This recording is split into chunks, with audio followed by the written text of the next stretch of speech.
Hi, I'm Jane King, and this is New to the Street in person back here at the NASDAQ market site in New York City. This show is all about public, private, and blockchain companies, how the CEOs, the founders, and the innovators bringing you lots of opportunities to consider. Here we go.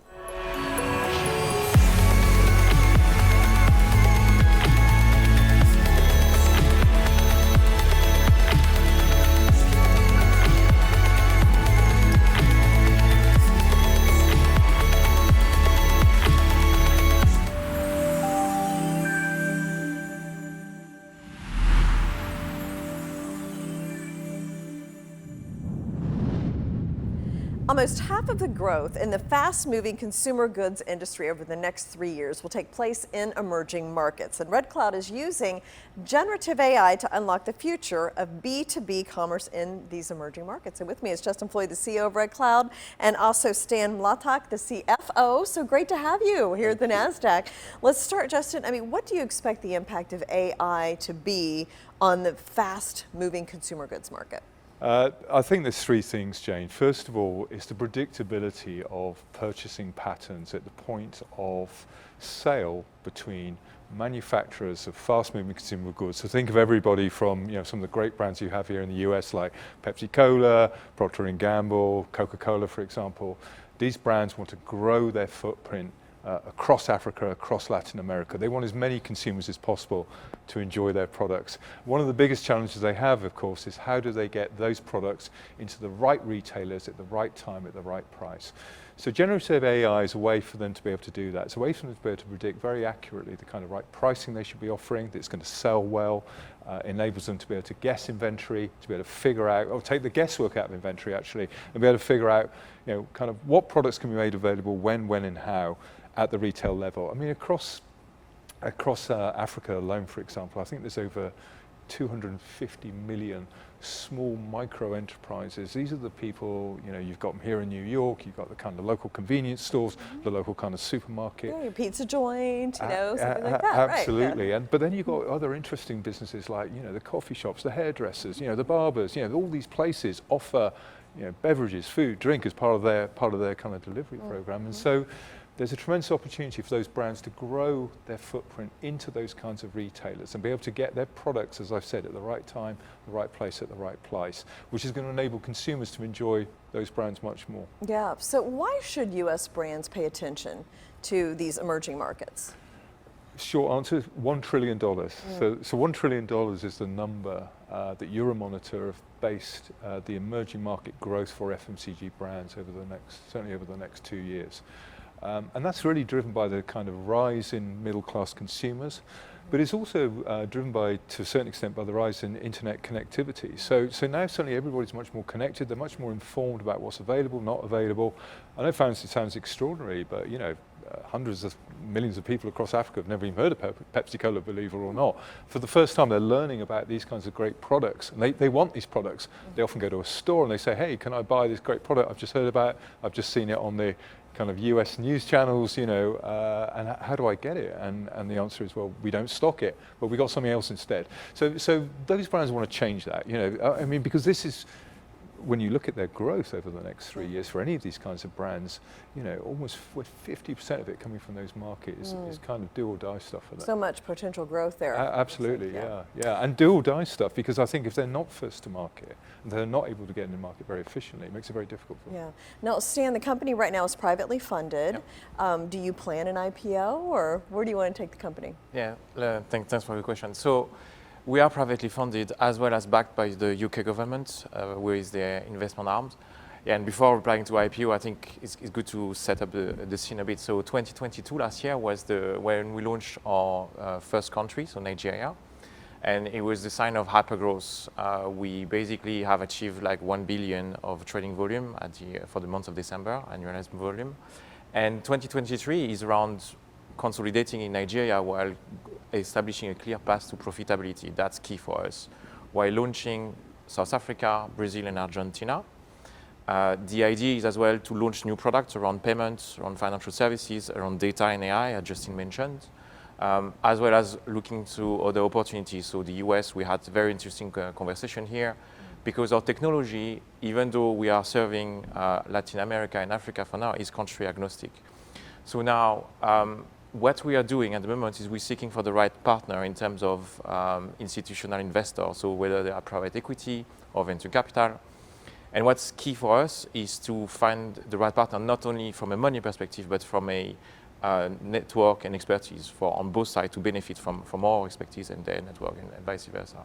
So an IPO is like the combination of the markets being ready, the investor being okay with it, and the shareholders, all of the shareholders and the boards being aligned with that, and that's going to come in time. Yeah, exciting for you and exciting for these emerging markets. Very as much well. so, yeah. Thank you. Thank you so much, Justin and Stan. Thank you for coming. Thank you, Jane. Thank you for having us on. Thank you.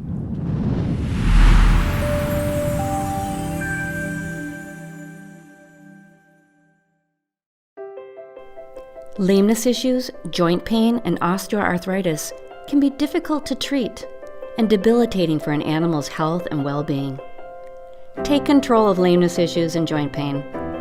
Introducing Spring with OsteoCushion technology. With just one injection, Spring with OsteoCushion technology targets the root cause of lameness issues, joint pain, and osteoarthritis, helping animals do what they do best.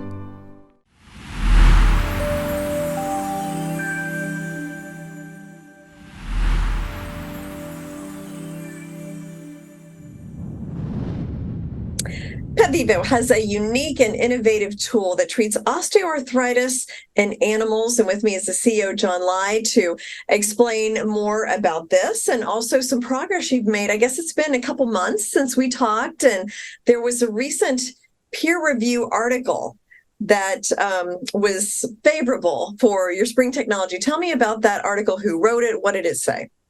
Sure. So Dr. Tamara Grubb wrote the article. She is a professor at Washington State University. Her area of expertise is pain management for canines.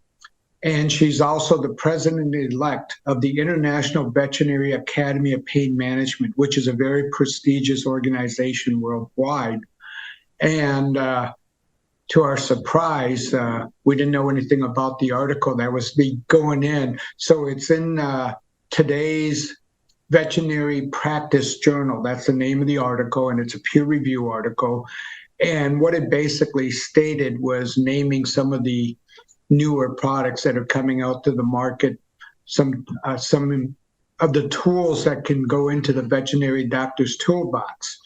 And the key takeaway for ours was that our product, Spring with OsteoCushion technology, was addressing the root cause of the problem of the bone-on-bone contact with osteoarthritis, while other products are more focused on symptoms. The second big takeaway was the fact that she said our Spring could be used as a frontline use product. That means, it can be grabbed first as well as NSAIDs, just as equally. And the third takeaway was there's about 83 million dogs in the United States, and 5% or so of those dogs cannot take NSAIDs. They have reactions to it, negative reactions.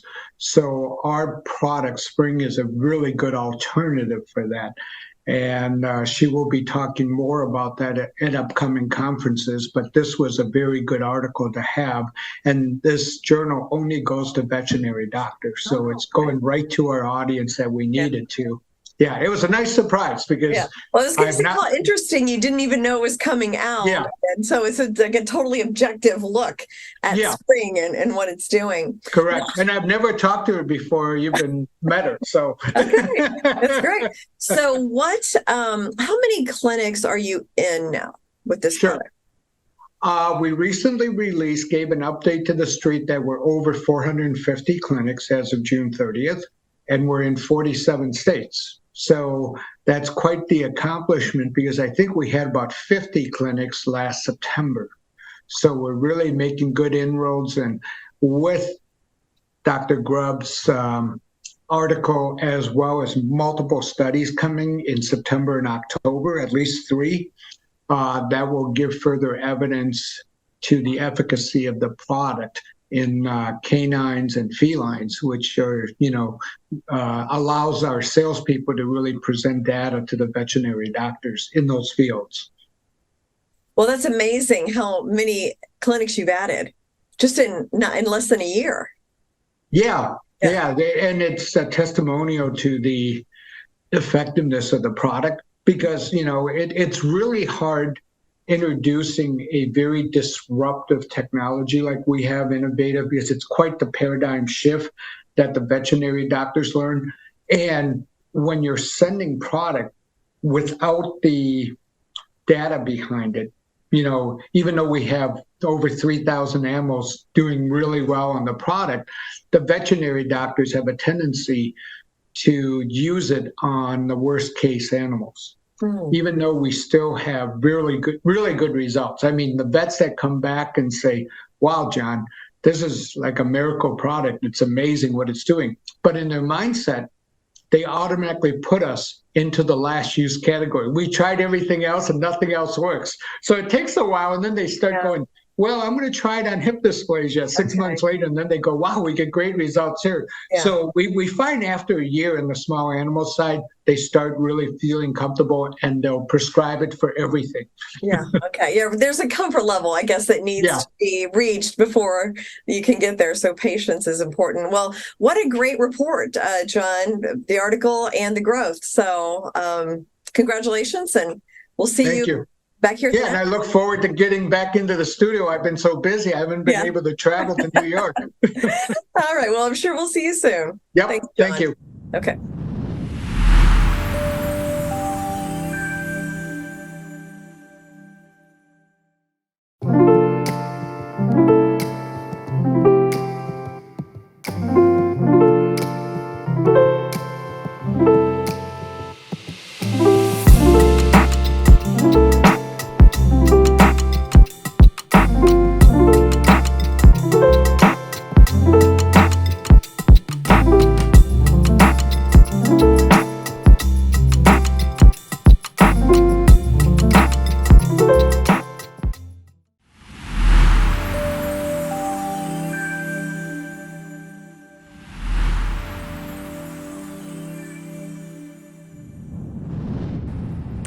NuZee is a leading coffee technology and co-packing company that provides end-to-end sustainable solutions for clients, ranging from small roasters to large global brands looking to expand into the single-serve and also private label categories. With me is the CEO, Masa Higashida. Congratulations on the anniversary of your uplisting. Thank you so much. 3-year anniversary. It's a big milestone for you. Yeah, thank you so much. Yeah. So when you listed on NASDAQ in June 2020, there was a huge COVID pandemic. So there wasn't an opportunity to ring the bell for us. So today is a very, very happy the opportunity to ring it. Yeah, glad you got to do that. And you have a new partnership with Stone Brewing? Yes, yes. Yeah, Stone Brewing is a very respected craft beer company. They are the 7th largest craft beer company in the U.S. And they based in San Diego. We are San Diego, so neighborhood. We are very good. We have a very good relationship with their management team. We drink, maybe a lot. Yeah. So we roasted for their coffee in past 3 years. They sell our coffees seasonally, and they loved our quality of coffee. And we both wanted to do something new, expand the relationships. So this is why we started this announcement engagement. But a very, very big opportunity to the company and our shareholders because Stone is so strong brand awareness they have. So to us, of course, roast grade coffee is easy. At the same time, approach to distributor and the retailers also now very easy because of their brand awareness. So it will be a very good opportunity, and I expect we make a significant revenue for shareholders working with Stone. You have an ESG factor. Explain that. The amount of waste is approximately 15 billion cups annually. But the pour over and the brewback is a very eco-friendly material. So I'd like to introduce this format to North America. It's a better taste and the convenience. No machine required, just magnet and hot water. And also brewing 1 cup at a time, reduces waste of coffee and the water. So this is a very important method to not only coffee drinkers, but also non-coffee drinkers too. Yeah, that's true. Yeah. And also, if you're traveling, it makes it you can take it with you. Yeah, you can enjoy your coffee everywhere you want. The camping, traveling, at the home, office. So this is a very convenient format, and actually very popular coffee brewing method in Japan. But this is developed only Japan. So I would like to introduce to the world this format. To enjoy that. Well, I can Great coffee, see a lot of Americans liking that option, actually. Yeah. So what's in the future for NuZee? Yeah, so we have things, what we have achieved, a lot of things we have to do. But if we focus on only expanding this format, the single serve, pour over, and brew back, we would be very busy. We have to focus only these things. Yeah. Well, congratulations. Thank you. And best of luck to you as you expand globally. Thank you so much. Thank you.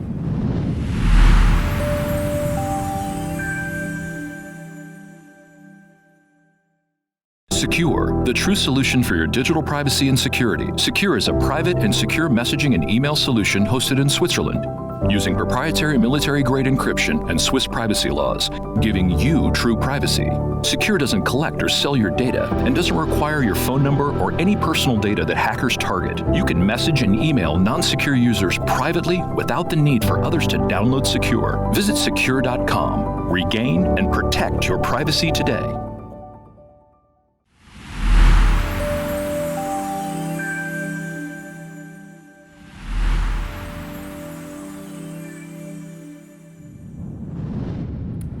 Game Time Productions has watches and bands, but also is a leader in licensed sports watches, having active, ongoing license agreements with the NFL, Major League Baseball, NHL, NASCAR, WWE, lots of iconic athletes and brands as well. So with me is CEO Adam Pennington, and then we'll talk with you, Lynn, about the marketing of it in a second. But Adam, just tell me a little bit about the company, and you recently changed your ticker symbol as well, right? So yes, talk about well, that. we're still GRNL. Okay. It's Greenlight Ventures, DBA Game Time Productions. Okay. Game Time Productions has 5 different divisions. Within Game Time Productions, we have Game Time Watches, Game Time Bands, Game Time Performance, Game Time Wellness, and Game Time Media. So today I think we're going to focus a little on the watches. Okay. We've been making watches for the NFL and Major League Baseball and all those licensees you spoke about for 24 years now. We're the largest licensed watch manufacturer in the history of all of the leagues. And we are now branching out, and we've done bands, and we've done a number of clocks and another number of other products as well. And you have a Jets deal. We have a Jets deal. Okay. We just signed a deal. Very excited to be the official watch of the New York Jets. It's a 3-year deal, and it gives us a lot of game day activation, as well as use for advertising social media with their players or logos, and which sort of brings Lynn into the picture for us. Let's introduce Lynn. So Lynn Ehrenberg, owner of Ehrenberg Public Relations. So what's your role in this, and how do you plan on marketing this? Well, we're very excited to have Game Time Productions as a new client, and we plan on coming out of the gates making a splash about this new collaboration with the New York Jets. Yeah, okay. How do you do that? Plan to do that specifically? Well, we have a great deal with them, and the Jets are working very closely with us, so we'll be promoting some of the players, the watches, activations at some of the games. The sky's the limit, really, so we're really excited about this season. Okay, thank you. And we have a really nice tie as well, because Lynn used to be a... Yes, I'm a former Miami Dolphins cheerleader. Okay. And my team and my public relations company employs other Dolphins cheerleaders. Okay. So it's about time that we, ditched the Dolphins and went with the Jets. Yeah. So we're excited to be Well, and you part of understand it. the whole culture too, which is really I do. helpful. to That's this, right, so. exactly. All right. Thank you so much, Lynn. Thank you. We have some exciting stuff. Probably the most exciting thing we have coming down the pike is we just brought on a brilliant scientist, McKie Anderson, to be our head of product development for Game Time Performance. And McKie has done numerous different projects with celebrities, and we're really excited to have him on board, and I'm sure he could tell you a little bit about his products. Yeah, I'd love to hear what you're working on. A lot of things, but one in particular, I call it the blast cap. And it's a dosing apparatus where inside the cap you have the powder separately. It's not a liquid, so you can go like out of the bounds and create thousands of new formulas, and there's no chemicals, no preservatives, no stabilizers. You have the bioavailability as far as intake of your body. And whenever you're ready to drink a drink, you just blast, shake, and you have the freshest drink on earth. So what is in that helps? This is a multivitamin, but okay. There's thousands of categories, whether it's sleep, whether it's energy, whether it's sport, whatever it is, you can design your own custom formulas. Yeah, oh, interesting, okay. And McKie is also working on some energy shots for some of our licensors as well, which we're really excited about, and that's all coming this year, and we're excited and ready to go. Okay, well, thank you so much, McKie. Thank you very much. Thank you.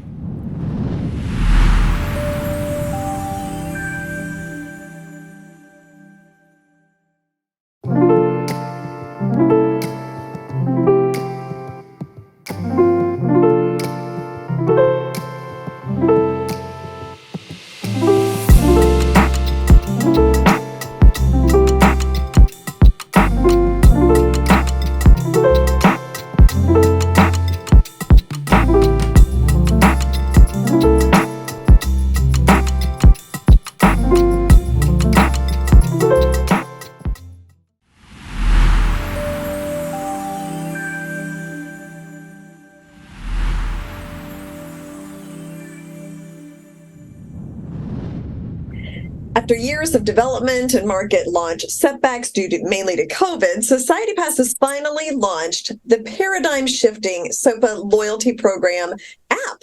And there are influencers and investors and media in Singapore right now for this big event. And with me, I've got Dennis Nguyen, the CEO of SOPA, and then also Linda Cutler, a director, John McKie, also a director, and Peter Dichiara, a counsel for the company, to talk about this big day. So, Linda, let's start with you. Tell me a little bit about the app for people that are familiar with it. I'll give you my point of view, and I'm an old financial hand, if you will, who started his career at Merrill, went through the dot-com boom of the early millennium, and I'm now proud to be part of what is, if you like, Internet 3.0, which is beginning to work. The app goes across several of Society Pass's different verticals, by which I mean it has a fintech vertical, it has a retail goods vertical, it has a travel vertical, it has a social media marketing vertical, and a couple of others. And if you were part of this app, you get to, when you participate in any of the different verticals, you get loyalty points which can be used across all of them. So it's rather than just being a one-shop loyalty program, it's an ecosystem loyalty program. Dennis, am I capturing it in layman's terms well enough for you? Absolutely. Isn't he great? Yeah. There it is. And it hasn't really been done anywhere before. Right. Well, and Dennis, you and I have talked a lot about how you've kind of acquired these companies and what you're trying to do in Southeast Asia. I mean, explain how this brings all of this together, all of this work that you've done into one app. So, let's say you're a consumer on our NuZee Trip travel website. You want to buy a ticket from, Singapore to JFK. Well, on that day that you buy that ticket, we're going to give you an offer. That offer is 10% off in the form of loyalty points. You take it. The ticket costs, $2,000. You earn $200 worth of loyalty points that day. You use those loyalty points, you save them, and if you earn enough loyalty points down the road, you then could redeem those loyalty points, for example, on future airlines or even hotels on NuZeeTrip.com. Or you could buy jackets or fashions on our La Flare Vietnam retail platform. You want to buy some telecom service off of our Gorilla telecoms app, you sure could do that. So that's the point. What's really exciting about this is, of course, we now are starting from zero. Jane, as you know, we have 3.3 million registered users on our platform, have over 650,000 registered merchants on our platform. And so it's just very exciting today to be able to bring, 150 media investors and our directors. Linda, of course, flew in from Minnesota 2 days ago. And then John McKie here flew in from London. And then Peter Dichiara, our general counsel, flew in a couple weeks ago from the North Carolina. Yeah. So very exciting to have everyone here and congregating. Yeah, well, and it's exciting to have such a big launch. And anybody can weigh in on this, how will this be different, or will it be much different than what you've been doing already online on the internet as opposed to the app? You could download it right now off the Apple Store or Google Play, as the case may be, Jane, depending on whatever you use, Apple or Android. So it's very exciting times for Society Pass. Is it available in the U.S.? It is available. Okay. It's available to download. You can't use it in the U.S. Okay. But I actually would welcome you to come out to Asia. I'll buy you a bowl of chicken rice, ma'am. Oh my God, that sounds delicious. Well, as you mentioned, paradigm shifting, because this is really doing something no app has done. I mean, in terms of the reward points and bringing that all together with the e-commerce that you have. So, well, congratulations. And on this, I know it's been a lot of work and great to meet you all. Thank you so much for joining us. Thank you for your time. Thank you, Jane. I love the fact you're so bright and cheerful so early in the morning. Oh, I'm halfway through my day. Well done, you. Red Bull. Okay. Bye, guys. Bye.